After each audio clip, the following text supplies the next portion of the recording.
Okay, so if we get a violent interruption with a sound of my intercom beeping, uh, my wife letting me know that lunch is being served, I may have to take a relatively rapid exit from this conversation. So, uh,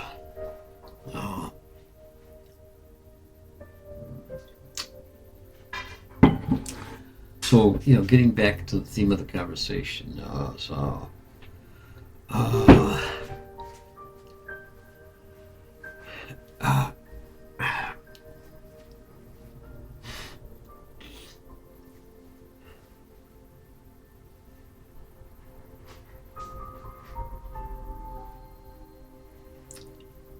being,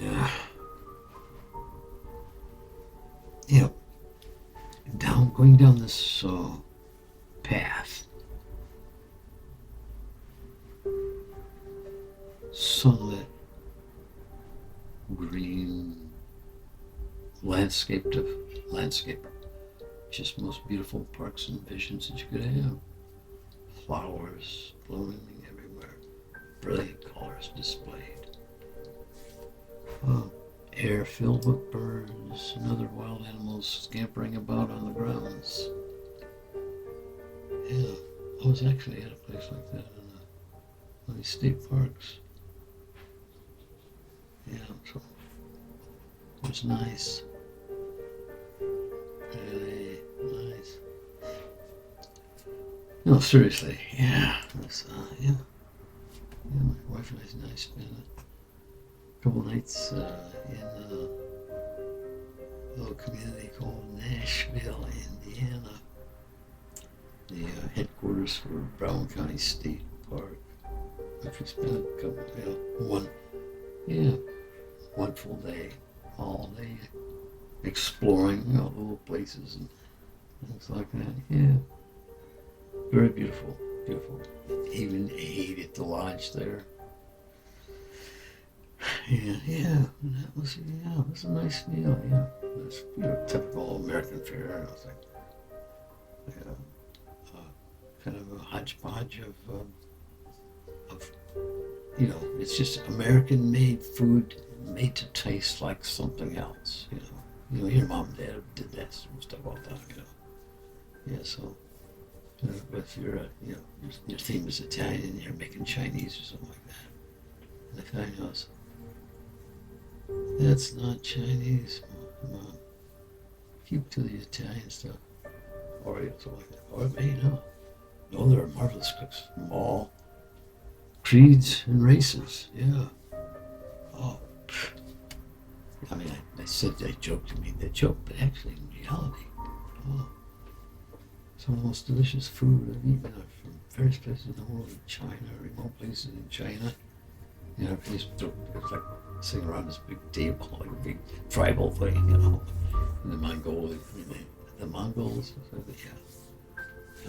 like, this joining the tribe to eat.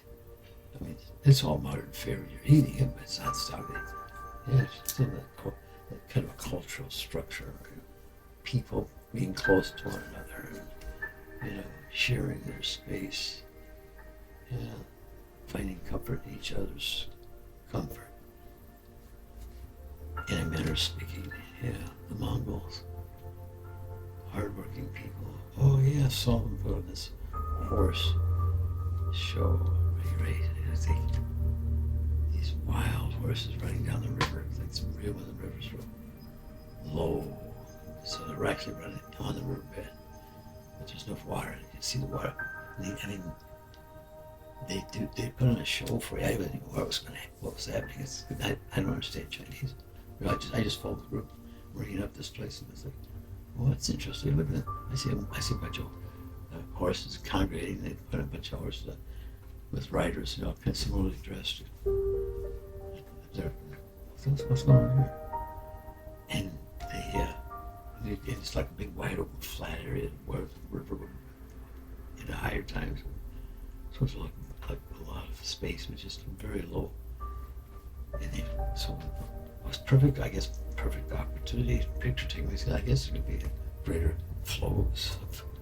Yeah, I think this was later in the this was later in the year. So probably most of the flows from runoff is pretty much then down into the sea or wherever it goes.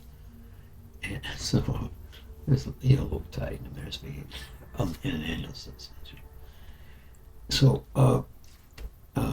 they got them all lined up, and then I don't know, and I can't remember if there were riders with them or it was just a group of the horses themselves. I think they were just the horses. There might have been a guide. I don't know. No, they just pretty much set them on their way. And they come down, they went to that water that's splashing up like that. And you're getting pictures. I think, wow, this is cool. That was cool. So, I think they did it 2 times too. I think gathered everybody down, and they set them down up the river from wherever, lined them up, and then they turned them loose, and the horses come back down. It's like beautiful chestnut brown, dark brown horses. Yeah, it's kind of a beautiful sight. Imagine the horses splashing through that water at full speed, and their tails all running out behind.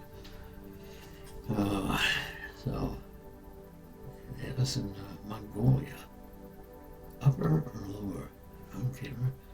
I don't know. It was one of the Mongolias. Maybe it was the upper Mongolia. Oh, it was one of the craziest tours you could ever take. It was more like a safari than a tour. I mean, it's like we got to a point where we started out. I think we flew to our starting point. Maybe from I can't remember. Or this one anyway.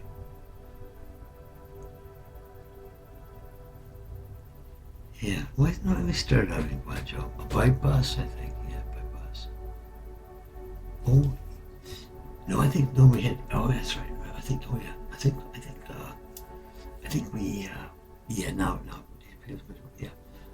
we flew from Guangzhou. I mean, the bus was transporting right to the airport. Yeah, that's what my main scene. I remember from Guangzhou, but it was just taking us to this airport. Right. Then we landed in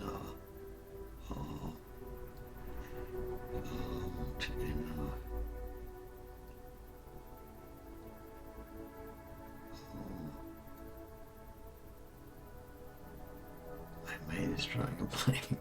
Tiananmen Square, yeah, the city there, home of the Kremlin. No, that's Russia. No, it is the capital of China.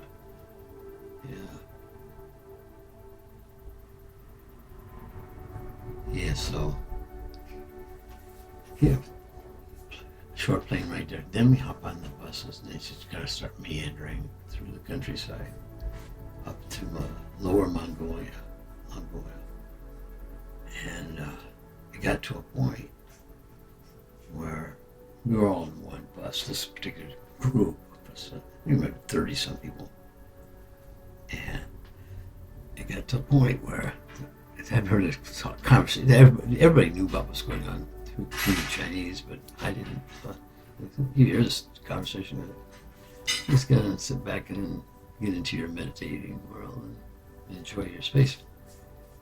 Well, unbeknownst to me, I mean, I found out finally, but it's like we already been transferred from this large group of people into vehicles like SUVs and stuff. And I don't know how they figured the logistics, so they probably paid the people to do it, I guess.